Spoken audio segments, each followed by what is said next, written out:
ऐसे टाइप अगर क्वेश्चन आप करेंगे तो आपका 4 मार्क पक्का है, क्योंकि इसमें बहुत सारा कॉन्सेप्ट आपको क्लियर कर रहा है। एक फर्स्ट कॉन्सेप्ट क्या दे रहा है आपको, जो फंक्शनल आइसोमर है क्या उसको बारे में हमें पता चलना चाहिए, होमोलोगस है क्या उसको बारे में हमें पता चलना चाहिए, एनोमर है क्या उसको बारे में पता चलना चाहिए, एपीमर है क्या उसको बारे में भी पता चलना चाहिए। ये तो एक हुआ। सेकेंड, हमें कौन सा ग्लूकोज का स्ट्रक्चर, किसको गैलेक्टोज बोलते हैं, किसको फ्रुक्टोज बोलते हैं, यानी किसको राइबोज बोलते हैं, वो भी आपको पता चलना चाहिए, तब तो आप इसको आंसर कर सकते। देखो अल्फा ग्लूकोज और बीटा ग्लूकोज का डिफरेंस क्या है वो भी आपको पता चलना चाहिए। चलो मैं एक क्वेश्चन आंसर देने को पहले आपका ए पार्ट को क्लियर करते, उसके बाद इसी क्वेश्चन का आंसर करते। इसका आंसर ऑब्वियसली, इसका आंसर अगर हम लोग देखेंगे तो मैं भी देखो, ये जो अल्फा ग्लूकोज अल्फा राइबोज है, then alpha glucose alpha galactose है, ये दोनों एक एक का एपीमर होता है, तो ए का 4 होगा, बी का अल्फा ग्लूकोज बीटा ग्लूकोज होगा, तो इसका क्या आंसर होगा ना, A alpha glucose and alpha ribose, ए आपका होमोलोगस सीरीज होता है, तो इसीलिए डी का 2 होगा। तो ऐसे आंसर अगर देखेंगे ऑप्शन सी इसका सही आंसर है, मींस 3 सही आंसर होगा। बट मैं आपको एक कॉन्सेप्ट पहले क्लियर कराते, उसके बाद हम लोग आंसर को देखते हैं, ठीक है ना। तो कॉन्सेप्ट हम लोग देखो, फर्स्ट जो मैं आपका लेके आए वो क्या है ना, alpha glucose and alpha galactose है क्या ना, alpha glucose and alpha galactose है, ओनली C4 पोजीशन जो होता है उसी C4 पोजीशन में क्या चेंजेस होता है। क्या चेंजेस होता है, देखो ये जो हम लोगों का C4 पोजीशन है, यहाँ पे देखो OH ग्रुप कहाँ पे है, लोअर पार्ट पे है। यहाँ पे देखो C4 पोजीशन है, OH ग्रुप कहाँ पे है ना, हायर पार्ट पे है। तो हम लोगों का जो अल्फा ग्लूकोज, ये भी क्या देखो 6 मेंबर का ही रिंग है, फ्यूरानज रिंग, फ्यूरानज तो नहीं है, ये देखो यहाँ पे भी 6 1 2 3 4 5 6 मेंबर रिंग। तो 6 मेंबर रिंग पे आपका क्या हो रहा है, C4 कार्बन जो है उसी 4 कार्बन का ऑल्टरनेटिव चेंज हो रहा है। So glucose and galactose epimer that differ at C4 carbon. So आपको ओनली C4 कार्बन को बारे में पता चलना चाहिए, बाकी सब ग्लूकोज एंड गैलेक्टोज में क्या है, सेम है। The main difference between structures of alpha glucose and alpha galactose is orientation of hydroxyl group on C4 carbon. ये जो हाइड्रोक्सिल ग्रुप का ओरिएंटेशन हुआ है, ये आपका एक डिफरेंस है। थर्ड पॉइंट में क्या लिखे, glucose and galactose are stereoisomer, meaning they have same chemical formula but different in orientation their atom. Means अगर आपको पूछे ग्लूकोज एंड गैलेक्टोज स्टीरियोआइसोमर है क्या, हाँ स्टीरियोआइसोमर है, क्योंकि उन लोगों का ओनली ओरिएंटेशन चेंज हो रहा है। अभी और एक क्वेश्चन पे आ रहे हो, इन दोनों को मैं क्यों एपीमर बताए, क्योंकि and epimer is a type of molecule that differ from another molecule the arrangement of one stereogenic center क्या at the one position of 3D structure.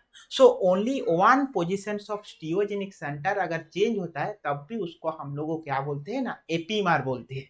इसीलिए alpha glucose and alpha galactose क्या है, epimer है, समझे। अभी देखो हम लोगों का नेक्स्ट आते हैं एनोमर क्या है। तो हम लोगों का अगर ऑप्शन पे देखे A alpha glucose and alpha galactose epimer है, तो ए का ऑप्शन 4 आए, ठीक है। नेक्स्ट देखो हम लोगों का क्या है ना, एनोमर का बारे में हम लोग देखते, एनोमर है क्या ना, एनोमर क्या है, anomer are the stereoisomer that differ only at the aromatic carbon which is the carbon that bear the aldehyde or ketone functional group. इसका मीन्स आपको जानना चाहिए, हम लोगों के पास ग्लूकोज का जो स्ट्रक्चर है उसी ग्लूकोज को स्ट्रक्चर पे 2 डिफरेंट फॉर्म में उसको लिखे हैं, एक उसी फॉर्म में ही उसको एनएमआर। देखो यहाँ पे लिखा गया है, ये जो हम लोगों का स्ट्रक्चर है ये क्या है ना, डी ग्लूकोज का स्ट्रक्चर है। क्यों डी ग्लूकोज है, आपका क्वेश्चन पे आया था भाई, डी ग्लूकोज क्या है, एल ग्लूकोज क्या है, मैं वहां पे आपको बताया था। डी ग्लूकोज मीन्स क्या है ना, राइट साइड में OH ग्रुप है, और L glucose means left side में एक जो OH है सब है, बट 1 2 3 ये 3 नंबर कार्बन ये चेंजेस रहता है, ये आप याद रखो, ये पार्ट आपको याद रखना है, ठीक है ना। सो देखो यहाँ पे क्या हो रहा है, जब हम लोगों का ये ग्लूकोज का स्ट्रक्चर लिए, इसी ग्लूकोज का स्ट्रक्चर पे देखो ए आपका अल्फा एनोमर हो रहा है और ए आपका बीटा एनोमर हो रहा है।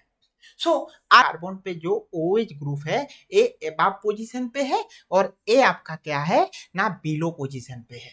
सो अल्फा मींस देखो और कुछ चेंजेस है, देखो यहाँ पे जो OH है ये भी आपका OH है, यहाँ पे OH है, यहाँ पे OH है, यहाँ पे OH है, ये भी OH है, यहाँ पे CH2OH, यहाँ पे CH2OH।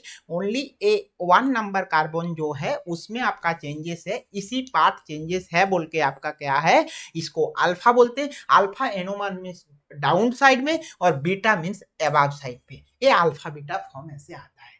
सो इसका क्या ना alpha anomer and beta anomer, beta D glucoside. So anomer का बारे में क्या ना alpha D glucose and beta D glucose structural isomer that differ only at carbon BRX aldehyde functional group.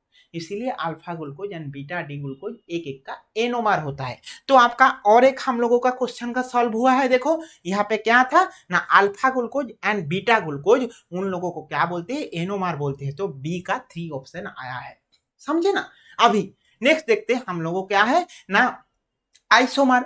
So isomer क्या बोलते हैं, आइसोमर का बारे में अगर आप देखेंगे तो आपको और एक पार्ट जानना चाहिए जो क्या है, देखो एक अल्फा फ्रुक्टोज होता है और एक बीटा फ्रुक्टोज होता है, ये दोनों का डिफरेंस आपको पहले बताना है, ठीक है, तब आप कर पाएंगे।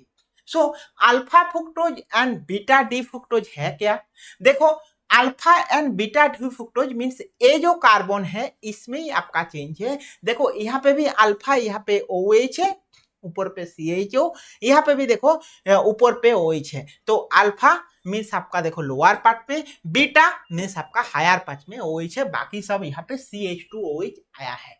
मीन्स ग्लूकोज और फ्रुक्टोज का डिफरेंस है क्या, ग्लूकोज पे क्या था ना यहाँ पे आपका HOH था, फ्रुक्टोज में CH2OH हो गया है ना। ग्लूकोज में क्या था 6 मेंबर रिंग था, यहाँ पे क्या हुआ है 5 मेंबर रिंग पे आ गया है, जो 6 मेंबर है CH2OH हो गया, ठीक है ना। अभी देखो ए है ग्लूकोज का स्ट्रक्चर, ए है आपका फ्रुक्टोज का स्ट्रक्चर है। सो ग्लूकोज और फ्रुक्टोज का स्ट्रक्चर पे डिफरेंस है क्या भाई, देखो इसमें 1 2 3 4 5 6 कार्बन है, इसमें कितना कार्बन 1 2 3 4 5 6।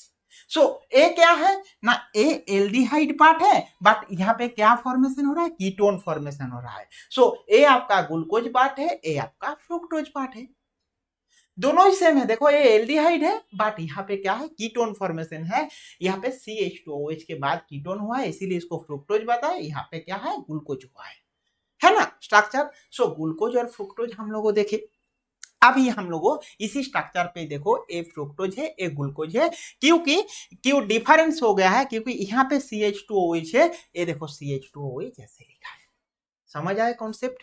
अल्फा डी फ्रुक्टोज क्या है, बीटा टी फ्रुक्टोज क्या है, फ्रुक्टोज क्या है, ग्लूकोज क्या है ए, और ए हम लोगों का नॉर्मल जो ग्लूकोज का देखो स्ट्रक्चर में ऑलरेडी आपको दिखा है, ए आपका ग्लूकोज का स्ट्रक्चर, ठीक है, और ए आपका क्या फ्रुक्टोज का स्ट्रक्चर है।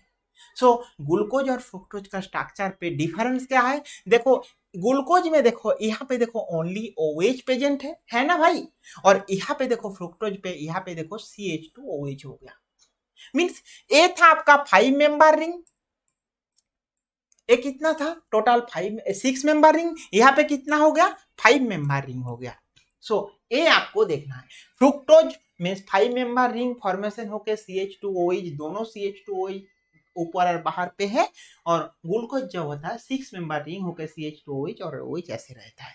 तो एक कॉन्सेप्ट आपको ट्रिक वाइज याद रखना है, जैसे आपको ग्लूकोज का फ्रुक्टोज का बारे में कुछ प्रॉब्लम नहीं आए, समझ आया ना। अभी देखो और थोड़ा सा आगे देखते हैं हम लोगों। सो एक कॉन्सेप्ट आपको क्लियर हुआ। सो देखो अभी क्या बताए हम लोगों का, जो अल्फा ग्लूकोज है ना अल्फा फ्रुक्टोज है क्या ना, alpha glucose and alpha fructose एक एक का आइसोमर फॉर्म में है। आइसोमर किसको बोलते हैं ना, हम लोग ऑलरेडी डेफिनेशन पे बताए, isomer means bonding connectivity difference होगा बट मॉलिक्यूलर फॉर्मूला सेम होना चाहिए, same molecular formula and different bonding connectivity. So इसमें अगर मॉलिक्यूलर फॉर्मूला दोनों पे ही देखेंगे सेम है, जितना कार्बन जितना हाइड्रोजन जितना ऑक्सीजन सेम है, बट बॉन्डिंग कनेक्टिविटी डिफरेंस है, एक एल्डिहाइड है और एक कीटोन है, ऐसे किया गया है, इसीलिए इसका चेंजेस है। तो ए एक का आइसोमर है। लास्ट और एक क्या है ना हम लोगों का क्या बताए ना, राइबोज एंड क्या है, ग्लूकोज का ए है बताए। देखो यहाँ पे हम लोगों का लास्ट जो था क्या ना, alpha glucose and alpha ribose क्या है। राइबोज का पहला वाला जो स्टेप है उसको बोलते हैं क्या ना, ग्लूकोज का फर्स्ट जो मीन्स राइबोज मीन्स देखो यहाँ पे 5 कार्बन दे के राइबोज होता है एंड ग्लूकोज जो होता है 6 कार्बन दे के होता है, बाकी सब सेम है। देखो आप थोड़ा सा समझ, देखो A1 2 3 4 5, सो इसमें कितना कार्बन है भाई, 5 कार्बन। यहाँ पे कितना कार्बन है देखो, ग्लूकोज पे 1 2 3 4 5 6, सो राइबोज मीन्स हमारा 5 कार्बन देके और ग्लूकोज मीन्स 6 कार्बन देके, तो एक कार्बन एक्स्ट्रा हो रहा है, मीन्स होमोलोगस हो रहा है, इसीलिए उसको ग्लूकोज का, अगर हम देखेंगे राइबोज का होमोलोगस है ग्लूकोज मीन्स हायर पार्ट का, समझे। होमोलोगस ऐसे ही होता है ना, या हम लोगों क्लास 10 पे पढ़ाई किया ना, होमोलोगस मीन्स एक कार्बन से 2 कार्बन, 2 कार्बन से 3 कार्बन, वो एक का होमोलोगस सीरीज बोलती है, तो ऐसे इसका होमोलोगस है। सो हम लोगों अगर अभी फाइनली आंसर पे आएंगे तो हम लोगों का ए देखना पड़ेगा। देखो अभी so alpha glucose and alpha ribose जो हम लोगों देखे तो ओ एक का क्या बताए मैं, होमोलोगस है, तो इसीलिए आपका क्या है, डी का 2 आंसर है, समझे। अगर alpha glucose and alpha galactose है, ओ एक एक का में एपीमर बताए। अभी हम लोगों का क्या है, ग्लूकोज एंड फ्रुक्टोज बताए। ग्लूकोज एंड फ्रुक्टोज क्या है ना, ग्लूकोज एंड फ्रुक्टोज एक एक का फंक्शनल आइसोमर है। Then glucose and beta glucose, alpha glucose and beta glucose एक एक का क्या है ना, एनोमर है ना। सो अभी हम लोगों को पता चला एनोमर क्या है, होमोलोगस क्या है, फंक्शनल आइसोमर क्या है, एपीमर क्या है, अल्फा ग्लूकोज का स्ट्रक्चर क्या है, गैलेक्टोज का स्ट्रक्चर क्या है, फ्रुक्टोज का स्ट्रक्चर क्या है, राइबोज का स्ट्रक्चर क्या है, कैसे उसका फॉर्म रहता है, मैं आपको कंप्लीट पार्ट बताए। ये पार्ट अगर आप रखेंगे तो आपका 4 मार्क पक्का, मैं गारंटी दे रहा हूँ आपका 4 मार्क आएगा ही आएगा। तो इसलिए इसी पार्ट को, इसी स्ट्रक्चर को आप अच्छा से नोट डाउन करके रखो। ये बहुत ही कॉन्सेप्चुअल क्वेश्चन है और ये कॉन्सेप्चुअल क्वेश्चन आपको एग्जाम पे पूछ सकते हैं डिफरेंट तरीका से, ठीक है ना। चलो बाय बाय, हम लोग मिलते हैं हमारा नेक्स्ट क्लास में। अगर आपको अच्छा लगे वीडियो प्लीज कमेंट करो क्या आपको नीडेड है, ठीक है। चलो अभी के लिए बाय बाय।